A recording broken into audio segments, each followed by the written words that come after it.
Oggi abbiamo partecipato a questa iniziativa a Spezia per portare la nostra esperienza negli anni passati su cosa abbiamo fatto nell'economia circolare e principalmente sul recupero e riciclo degli attrezzi di pesca ormai dismessi dai nostri pescatori, in particolare sulle reti e sui fili di nylon dei nostri attrezzi di pesca per il pesce spada al palangaro. È un problema grosso e sentito perché ad oggi la normativa è molto complessa e non permette ai pescatori di poter smaltire questo materiale che per noi è un rifiuto industriale, ma in realtà è un'opportunità perché sono materiali che possono essere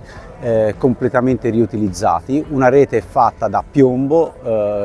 sughero e materiale nylon o comunque materiale plastico che quindi può andare a nuova vita. Nell'ultimo anno abbiamo recuperato solo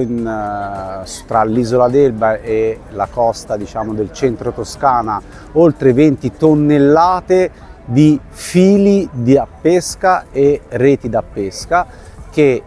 sono state quindi insieme ad altre imprese portate a impianti di riciclo per avere una nuova vita. Quello che manca è un quadro chiaro normativo che permetta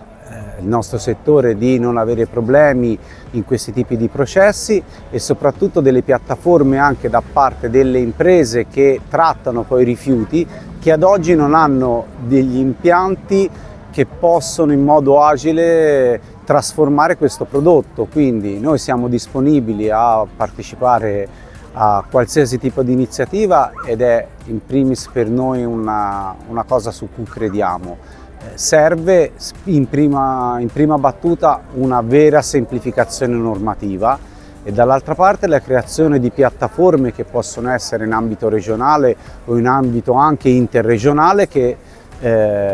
raccolgano tutto questo materiale che arriva dalle nostre barche da pesca e dargli nuova vita.